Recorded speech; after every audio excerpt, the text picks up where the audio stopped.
partisipasinya agak ya beberapa nggak ikut ya. Ini tempat saya kok IPS-nya berlangsung cuma ada 6 anak, enggak ada 6 anak. Mungkin kalau di PAI nggak masalah, mungkin bagus. Iya, yang kelas 9A bagus, tapi kok yang kelas 9B ini pasif banget gitu. Tempat jenengan kelas 9B ini saya begini. Tadi sudah ada 20 Ya, kok. Jubi tapi. Dengan kelas 7 saja kalah. Kalah ya. Nah, makanya itu saya bingungnya itu gimana ya memotivasi mereka itu yang kelas 9B ini kok sejak semester 1 selalu kalah terus dengan yang kelas lain gitu lah. Nggak hanya dengan kelas yang 9, yang dengan kelas 7 pun katakanlah kalah motivasi. Kelas 9 ya. Padahal mau lulus ya.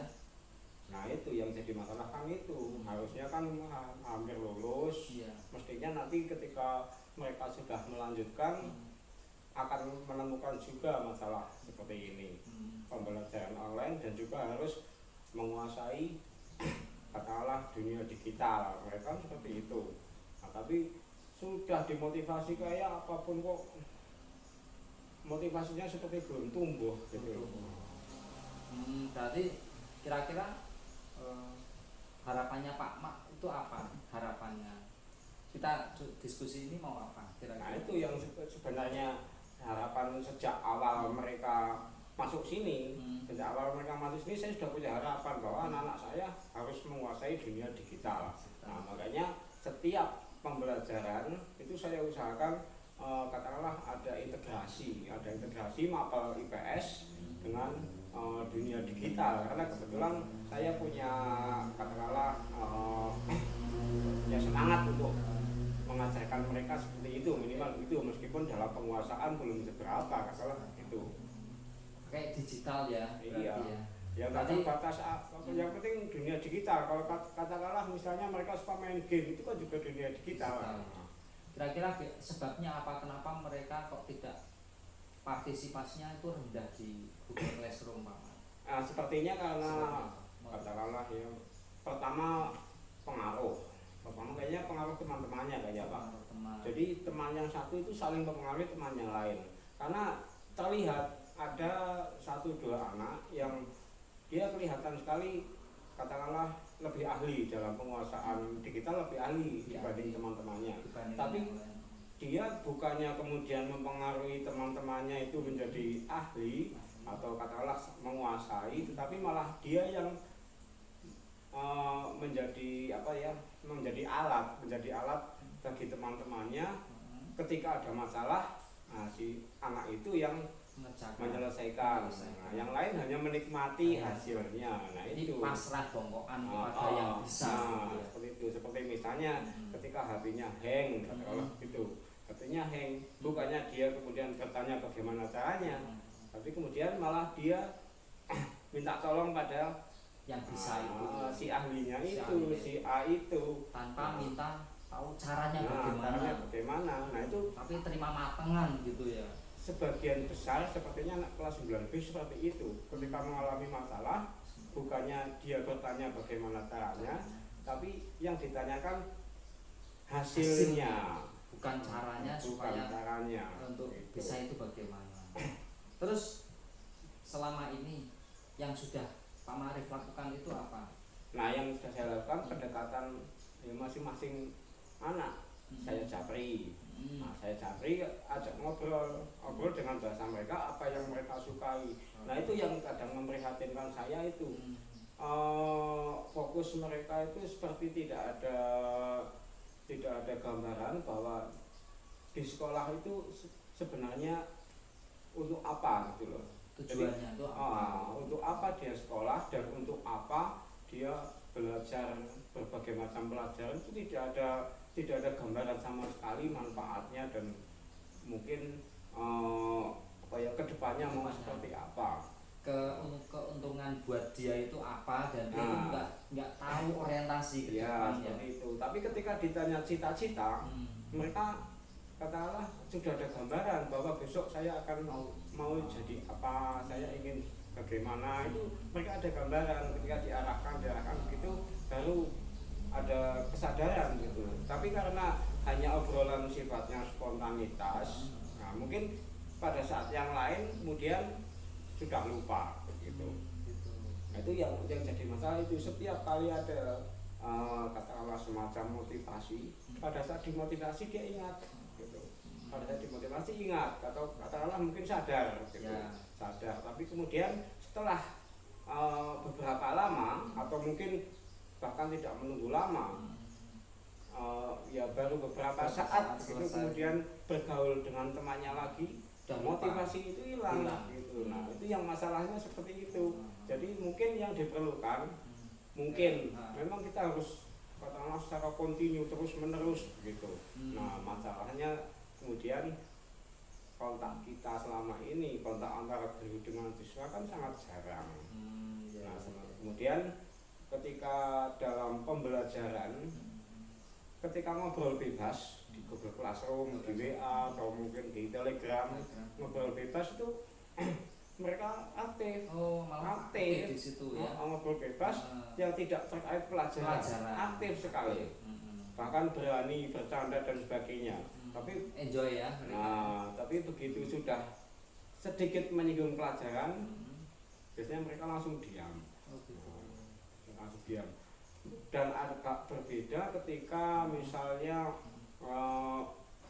ada seorang anak yang biasanya pasif, kemudian ketika dipancing, jadi sebelum di forum, sebelum bertanya di forum, saya japri untuk menanyakan sebuah masalah gitu. Tanyakan ini di forum, nanti akan saya jelaskan. Hasilnya bagaimana? Nah itu kemudian bisa memancing teman-teman yang lain. Nah, tapi kemudian apakah harus seperti itu terus gitu loh? Kan jadi masalah baru lagi toh. Ya sebenarnya memang itu solusi, tapi solusi hanya untuk sementara begitu, bukan untuk seterusnya. Nah masalahnya di situ. Jadi, nah kemudian kalau misalnya pembelajaran tatap muka sudah efektif, gitu ya, mungkin pembelajaran melalui media digital, insya Allah bisa berjalan. Karena biasanya yang menjadi masalah itu kan karena mereka mungkin sinyalnya kurang bagus. Ada masalah. Alasan sinyal kurang bagus. Paling banyak itu ketika mereka sedang aktif-aktifnya, itu sebagian besar itu karena sinyalnya susah.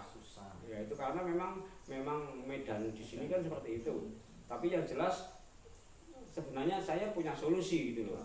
Sudah solusi untuk mengatasi masalah sinyal, kekurangan motivasi yang terjadi. Motivasi yang terjadi itu karena saling mempengaruhi. Karena ketika ada teman yang biasanya pasif, kok dia bisa aktif, yang lain sekali termotivasi, dia bisa kok, saya juga mestinya bisa, mungkin seperti itu. Oh berarti mengaktifkan siswa yang pasif ya, dia jadi pendorong dari belakang. Iya seperti itu. Kemudian kalau dia sudah aktif, berarti yang lain kemudian ikut aktif. Apalagi yang biasanya sudah aktif. Dia seperti merasa tidak mau kalah gitu. Dia bisa kok, masa saya juga tidak ikut-ikutan untuk aktif gitu. Berarti ke depan strateginya adalah memancing siswa yang pasif, yang terbiasa itu, yang biasa-biasa saja. Nah itu saya Dicapri milih yang betul-betul pasif, yang betul pasif, diberi stimulasi. Ya meskipun di belakangnya saya bantu dulu. Itu bisa mengangkat mentalnya bahwa di forum dia mampu tampil gitu, menambah kepercayaan dia bisa. Kemudian yang kedua pakai Pak. Pakai apa? Game. Game. Pakai game kuisis. Kuisis. Seperti ini mungkin ya. Ini kuisis. Apa seperti ini? Kuisis. Seperti kuisis ya. Game kuisis selama ini pemainnya saya selalu full. Gitu. Pemain selalu full, bahkan sampai tengah malam pun mereka kadang masih mau main. Padahal sudah saya hentikan tahan masih tertantang ya. Berarti game itu mereka sukai. Game sangat mereka sukai. Dan yang jadi masalah yaitu bagaimana ya masalahnya, dia hanya senang main gamenya. Oh, senang main gamenya. Tapi hasilnya gimana, hasil dari? Nah itu hasilnya apa, asal jawab atau bisa hasilnya bagus? Biasanya ketika permainan pertama dia agak mikir gitu ya. Kemudian begitu tahu hasilnya kurang, kemudian minta kesempatan lagi, Pak. Oh, gitu. Saya beri kesempatan lagi, Pak, main satu lagi bisa enggak? Nah, dia bisa lebih serius. Oh, gitu. Nah, seperti itu. Soalnya berbeda. Soalnya berbeda, tapi materinya sama. Materinya ya sama. Materinya sama, cuma beda soal. Yang disebutkan beda. Misalnya tentang penjajahan pada masa di PS kan ada masa apa namanya, perintis kemerdekaan. Nah itu misalnya sekarang saya tanya Indonesia Partai. Nah, terus nanti saya tanya yang mungkin tentang Multatuli gitu. Itu kan masih satu periode. Jadi pada periode itu pengetahuannya seberapa jauh gitu. Ketika percobaan kedua ketiga hasilnya lebih baik. Kalau main kuis mereka materinya apapun, main kuis semangat main. Oh iya. Nah itu yang bisa mendorong itu ya. Yang belum saya tahu itu bagaimana efektivitas main kuis itu dengan pemahaman materi anak-anak terhadap materi itu. Jadi mereka tuh suka jawab, tapi nggak mau baca materinya, nggak mau pelajari materinya itu masih tapi minimal kan setelah memainkan kuisnya, membaca materinya kan otomatis membaca. Iya, kalau ada bisa mau menjawab kan harus tahu dulu ya. Iya. Oh, iya, minimal itu seperti itu. Berarti ya hanya tingkat efektivitasnya berapa yang kita belum tahu. Nah itu ya minimal sudah ada solusi bahwa saya bisa menemukan anak-anak itu senangnya main kuis gitu. Atau ada beberapa anak yang lemah dalam membaca. Meskipun sudah membaca, ada videonya. Itu ada anak yang kalau belum dijelaskan Pak Marif saya masih bingung. Harus langsung. Nah, ya? itu. Oh, iya. Itu juga masalah bagi saya. Yang bagi mereka karena mereka kemudian jadi tergantung pada saya. Mereka ada video kurang biasa belajar mandiri ya. Nah itu belajar mandiri itu masih lemah ya. Tergantung, harus dijelaskan, harus diberi contoh. Iya. Dan itu juga sebenarnya saya sudah menemukan solusinya. Solusinya ketika mereka membaca, kemudian langsung saya tanya gitu. Paragraf yang pertama kamu temukan apa di situ? Iya. Yang kamu nggak paham itu Japri. Kalau yang masalah pribadi seperti itu memang kebanyakan Japri, karena ya itu tidak semua anak mengalami ya. Semua anak mengalami. Nah itu, tapi ketika dibuka di forum silakan sampaikan masalahmu apa gitu. Kalau belum dipancing tidak ada yang mau bicara. Begitu kayak apa mungkin kalian belum paham isi paragraf yang pertama atau kedua ketiga begitu. Iya Pak, saya sudah baca, sudah tahu artinya, tapi belum paham maksudnya. Gitu. Nah kalau saya jelaskan misalnya lewat audio, bisa paham apa tidak? Ya biasanya bisa Pak. Nah, karena kalau Pak Marif yang menjelaskan satu persatu itu saya bisa membayangkan, tapi kalau membaca saya nggak bisa membayangkan. Nah seperti itu kan jadi kemudian tergantung pada guru ya. Kan seperti itu. Iya. Nah, solusinya tadi tadi berarti Pak Marif sudah menemukan solusi. Satu, memberi motivasi. Kedua, mendorong siswa yang pasif agar mau bertanya sehingga memancing temannya. Yang ketiga, menggunakan game. Ya, main game. Otomatis siswa itu mau membaca. Mungkin ada lagi solusi yang lain atau kira-kira itu? Nah itu yang belum saya temukan solusi yang lain yang bisa lebih lebih bisa menyelesaikan secara menyeluruh gitu loh, supaya mereka punya motivasi belajar meskipun tidak diawasi, meskipun tidak didampingi. Nah itu yang belum saya temukan. Kira-kira rencananya apa untuk memotivasi membangun belajar mandiri berarti ya? Itu apa kira-kira solusinya? Yang sudah saya lakukan sebagai usaha, usaha minimal selalu memberi motivasi setiap pagi, siang atau sore ketika saya ada waktu menyapa ya, menyapa gitu, kemudian memberikan kata-kata mutiara dan sebagainya seperti kata lambun pagi seperti di WA yang kita dapat kayak gitu. Nah tapi yang saya sampaikan adalah tentang kehidupan mereka, mereka di masa kini dan di masa depan. Masa depannya nggak usah yang terlalu jauh. Besok ketika SMA, besok setelah SMA, udah gitu aja. Itu mereka kemudian ya sebenarnya masuk, ya masuk. Hanya memang karena masih ada belum kontak secara langsung. Kalau sudah ada kontak langsung, insya Allah lebih ya bisa jalan. Itulah kalau motivasi meskipun sedikit tapi rutin. Gitu. Sedikit tapi rutin saya usahakan seperti itu.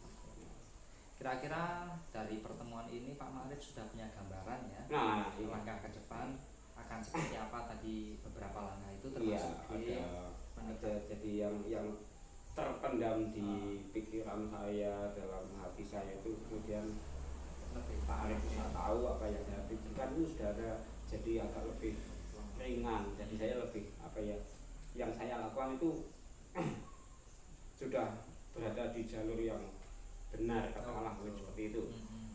Mungkin ada pihak lain yang bisa membantu sukses ini. Saya yakin kalau teman-teman guru semua melakukan yang seperti saya lakukan, insya Allah anak-anak kita akan punya potensi yang sangat bagus. Seperti saya melakukan, Pak Arifdin sudah melakukan. Tapi kalau dari sekolah ini hanya 2 orang yang melakukan, nah itu kayaknya efektivitasnya kurang gitu. Terus caranya bagaimana supaya yang lain itu juga mau? Ya minimal kita selalu melaksanakan pembelajaran sambil memotivasi, itulah motivasi tiap hari gitu. Meskipun hasilnya kok sangat kecil, katakanlah perhatian mereka, motivasi mereka tumbuhnya sedikit, tetap saya melakukan. Saya melakukan dan juga memberi contoh ya kepada yang lain. Saya dakwah bilhal juga gitu. Dakwah bilhal. Tidak mengajak tapi hanya ini saya lakukan ini supaya yang lain juga mungkin punya semacam semangat, keinginan atau mungkin kemudian tergerak untuk juga melakukan hal yang sama ya. Gitu. Dengan cara yang berbeda, mungkin dengan cara yang sama juga nggak apa-apa. Yang penting anak-anak ini bisa aktif, fokus belajarnya itu bisa jadi lebih tahu dunia digital untuk masa depan mereka. Nah, iya. Ya karena Bapak Ibu guru di sini kan semua juga sudah paham seperti apa karakteristik anak-anak gitu loh. Dan teman-teman juga sudah tahu bagaimana yang saya lakukan, dan konsistensi itu ternyata penting. Buktinya ketika ada masalah dengan Bapak Ibu guru yang lain, ketika saya tanya mereka mau membuka diri gitu loh. Minimal itu yang saya dapatkan. Kemudian langkahnya seperti apa? Beberapa anak yang bermasalah dengan Bapak Ibu guru atau dengan sekolah, ketika saya katakanlah konfirmasi, itu mereka mau membuka yang jadi masalahnya itu mau membuka, itu yang saya dapatkan dari mereka itu. Gitu Pak. Ya. Mungkin kalau teman-teman kayak gitu kayaknya anak-anak kita nggak kalah lah katakanlah dengan anak-anak kota sana. Dan Pak Ma'arif konsisten melaksanakan itu. Itu yang saya usahakan, konsisten, tunjukkan pada mereka. Kita betul-betul konsisten membimbing mereka, memberi perhatian pada mereka, meskipun katakanlah dalam kondisi kita sedang kepepet dan sebagainya, kita berikan perhatian pada mereka itu. Dan Pak Ma'arif juga komitmen untuk continue ya, istiqomah seperti itu. Meskipun kadang-kadang juga ya teman-teman juga tahu saya pemarah gitu ya. Tapi anak-anak juga sudah tahu saya itu kalau marah hanya seketika itu, bukan kemudian berjidah. Anak-anak sudah tahu. Anak-anak yang tidak pernah dimarahi pun akrab dengan saya. Kadang anak yang akrab saya marahi juga sudah tahu bahwa habis ini setelah marah juga Pak Ma'arif akan kembali seperti awalnya gitu. Itu yang bisa saya lakukan kayak gitu Pak. Ya mudah-mudahan bisa istiqomah seperti itu Pak ya.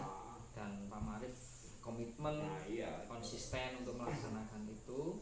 ya mudah-mudahan berhasil gitu Pak ya. Dan Jadi itu kelemahannya menginspirasi. Yang jadi kelemahan kemudian